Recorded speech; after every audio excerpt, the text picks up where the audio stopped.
mesdames, messieurs, bienvenue à Série 15, votre web TV dédiée au rugby languedocien de la 4e série à honneur, diffusée mercredi, jeudi et vendredi sur série15.fr, avec mes serial chroniqueurs. Bonjour Stéphane. Salut Alain. Bonjour Michel. Salut Alain. Bonjour Xavier. Salut Alain. Et bonjour Dimitri. Bonjour. Commençons par les barrages. Stéphane, deuxième série. Donc deuxième série, les barrages auront lieu dimanche. Donc 3 barrages. Vinassan contre la Grande Motte, Montreillan-Montady contre le 15 du Haut-Languedoc et Villeneuve-les-Béziers contre Bessan. Donc ces 3 rencontres dimanche. Alors la première c'est à Frontignan, donc Vinassan, la Grande Motte. Vinassan a gagné 2 fois en poule. À mon avis, j'en fais mon favori sur ce match. Ah, ils avaient du mal à gagner chez eux quand même. Hein. Ouais, mais bon, Vinassan, vu la saison qu'ils ont fait, je pense. Ils auraient pu finir premier, et surtout la saison que fait la Grande Motte difficile. Moi, je vois vraiment Vinassan la passer. C'était les premiers de la poule, Vinassan, donc. Oui, en plus, ouais, moins pour l'arbitrage, il manquait un arbitre. Le second barrage, donc à Argeliès, donc entre Montreillan et le 15 du Languedoc. Là aussi, je pense que Montreillan, qui a gagné 2 fois, est favori. Mais attention à ce 15 du Languedoc quand même qui est toujours en... Il paraît, on avait Paul Gazin qui nous avait dit que c'était une très belle équipe. En phase finale, ils sont capables d'inverser la tendance. En tout cas, ils défendront chèrement leur peau. D'accord. Le troisième match donc à Cers, Villeneuve-Bessan. Donc ça, c'est vraiment le match le plus C'est quasiment un derby. Voilà, c'est quasiment un derby. Les joueurs se connaissent. Les deux avaient gagné chacun chez eux. Donc là...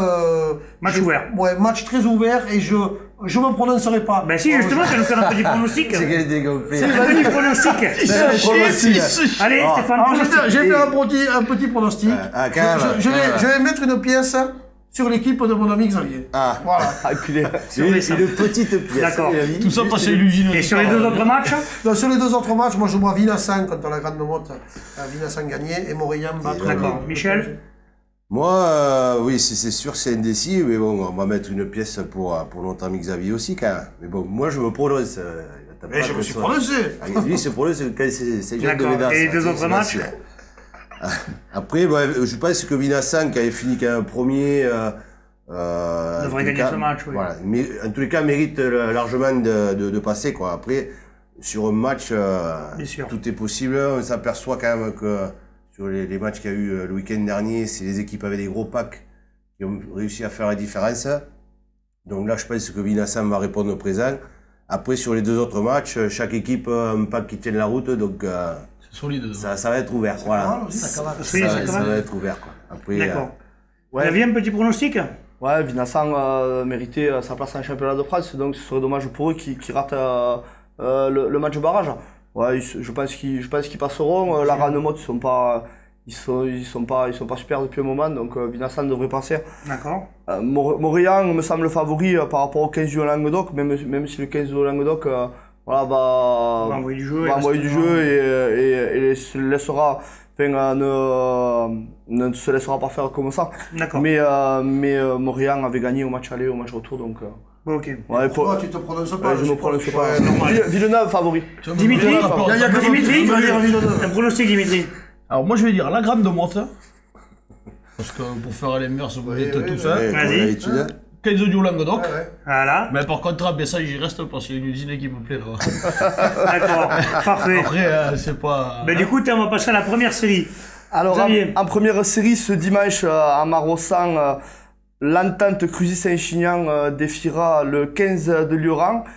Les 2 matchs aller et retour avaient été très serrés.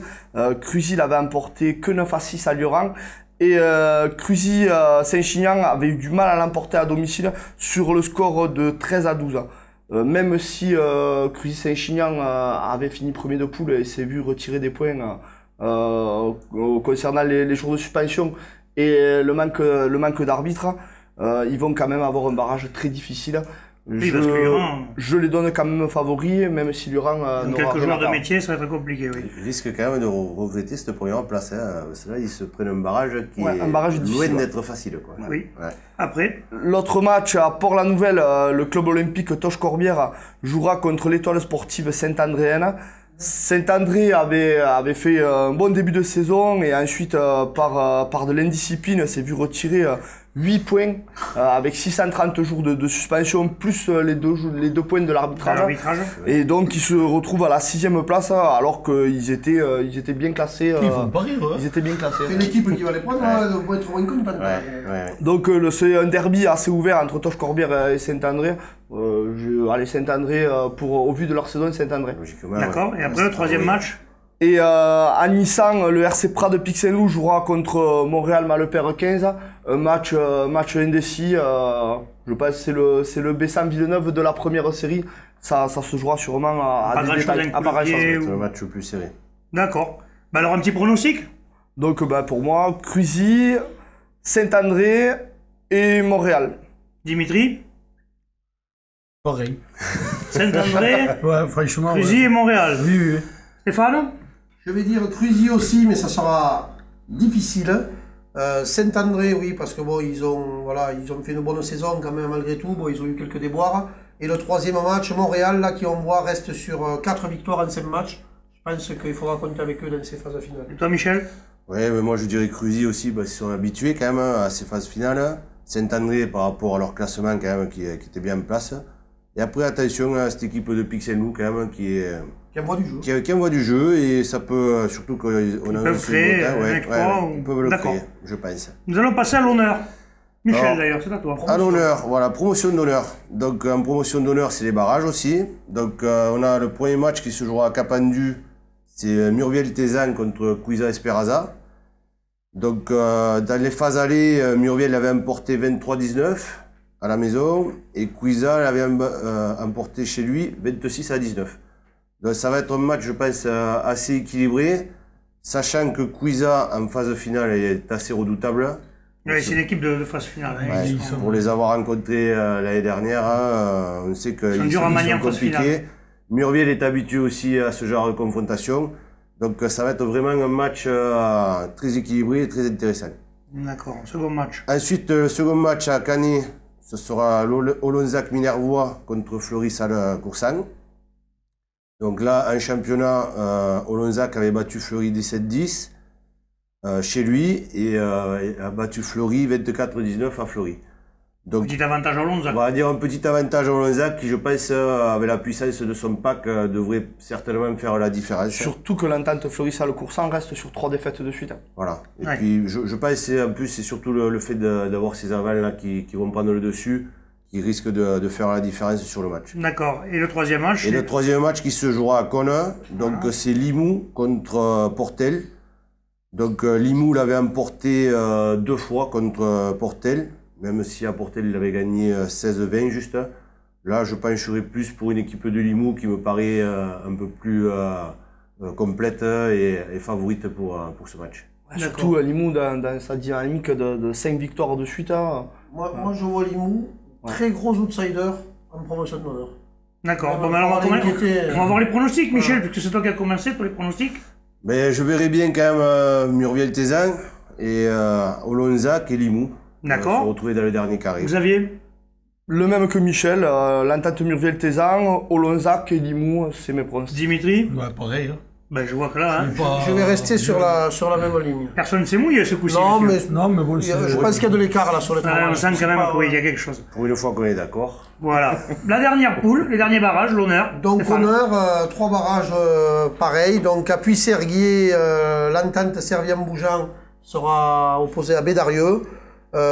Servien a gagné 2 fois, difficilement les 2 fois. Bon, c'est toujours des matchs, ils ont l'habitude de se jouer ces 2 équipes. Ils se connaissent tous. Voilà, mais bon, sur leur saison et sur le jeu pratiqué, Servien est un cran au-dessus quand même par rapport à la saison qu'a fait Bédarieux. D'accord. Ensuite, à Gruissan, donc Conques contre Riquet 15. Bon, là, c'est pareil, chaque équipe a gagné chez elle. Match indécis. Ça sera ouvert. Ça sera ouvert. J'ai mon idée, mais je ne me prononcerai pas. Le dernier et le dernier, donc à Frontignan, Palavas contre Mende.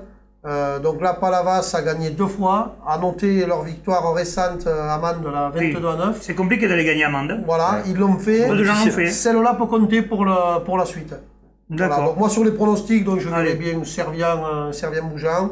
Je ne me prononce pas contre Béziers-Riquet. Et je verrai aussi Palavas s'imposer contre Mende. Ça sera plus difficile. Mais sur le jeu pratiqué, Palavas, c'est une équipe qui envoie pas mal de jeux. Je les vois passer. Michel? Et sur le premier match, Servien-Bédarieux, ça va vraiment dépendre de la façon dont Bédarieux aura digéré cette grosse défaite à Capestan. Je pense que devant, ils sont capables quand même de contrer un petit peu cette équipe de Servien. Maintenant, Servien, je pense qu'ils sont plus complets et plus en confiance quand même, donc je les vois, favoris. Voilà. Ensuite, le match de Palavas contre Mende, pour moi, ça va être très très serré aussi, parce que cette équipe de Mende finit fort la saison, et moi je la vois comme un outsider important d'ailleurs. Parce que bon, ils ont eu l'hiver compliqué, mais bon, là-haut avec la neige et tout, on sait que c'est pas facile. On ne peut pas trop s'entraîner. Et là, contre Palavas, moi, je les vois bien faire une performance et je les mettrai même devant. Et ensuite, Conques, Béziers-Riquet, je ne me prononcerai pas non plus, mais bon, sachant que Conques est quand même favori par rapport au groupe d'expérience qu'il a et tout. Et Béziers-Riquet, je pense qu'on jouera notre va-tout et de toute façon, on n'a rien à perdre, donc... Xavier Conques a été premier toute la saison. Voilà, donc... C'est sur la dernière journée qu'ils ont laissé la première place. Xavier, c'est à toi. Dans le match Servien-Bédarieux, je mettrais Servien favori. Au vu de leur saison, s'ils n'avaient pas manqué le début, ils seraient premiers de poule et ce largement. Donc je pense qu'ils gagneront contre Bédarieux. Dans le match Conques-Villemousse-Toussou, Béziers-Riquet, je sais qu'il est très dur de battre Béziers-Riquet quand les phases finales et les beaux jours arrivent. Donc un match indécis, voilà, ça se jouera en détail. Et pour Palavas, Légionnaire Mende, je vais écouter Michel et je pense que Mende est capable de... Un petit billet sur Mende. Ouais, capable de battre Palavas. Dimitri? Moi, je vais le premier match, Bédarieux. Parce que Bédarieux, ils ont un gros pack, je pense que devant, ils peuvent faire la différence là-dessus. D'accord. Donc après derrière, Servien, ça va vite. Ça cavale. Mais Bédarieux, devant, c'est solide. Donc pour ça, je fais confiance à mes anciens collègues de Bédarieux. Après, Mende, Palavas, pareil Mende, parce que c'est vrai que c'est une grosse équipe, je vais le redire, mais devant, c'est solide. Je me regarde. Et Palavas, ça cavale. Il joue plus au centre, donc. Et Palavas, par contre, ils envoient du jeu de ça, mais après, je pense que Mende peut faire... Et le troisième match, c'est 2 fois des gros, alors. Et le troisième match, tout le monde est gros. Donc ça va être dur. C'est le plus gros qui va gagner. Non, mais bon, je vais pas trop me prononcer en tant que joueur. Alain a des chances, au plus gros, non? En poids, je pense qu'on en a un qui bat tout le monde. Mais après... Avant de se quitter, Stéphane, tu as un petit mot à nous dire sur les féminines? Oui, donc samedi à Villefranche de l'Auragais, les féminines de l'SBH font la finale du Challenge Petit Sud contre Villefranche... c'est à Villefranche-Auragais contre Fonsorbe. Donc on leur souhaite bonne chance à ces filles-là qui vont représenter la couleur de la ville. Ok, parfait. Et puisqu'on est quand même languedocien, samedi, il y a le grand derby explosif du Languedoc. Narbonne-Béziers, voilà, donc là que le meilleur gagne. D'accord, messieurs, je vous remercie. On se retrouve mercredi prochain. Transpirez bien sur tous les terrains. Allez, au revoir. Le derby à Narbonne, la finale des... Et on peut le dire pour le Languedoc, mais je vais le dire. N'oubliez pas le grand derby. Bon, bien sûr, c'est le rugby du Languedoc. Tu diras les filles, moi j'ai dit la grande fête du rugby languedocien. Il a la chance d'avoir une lunette, toi. Il joue à Montpellier.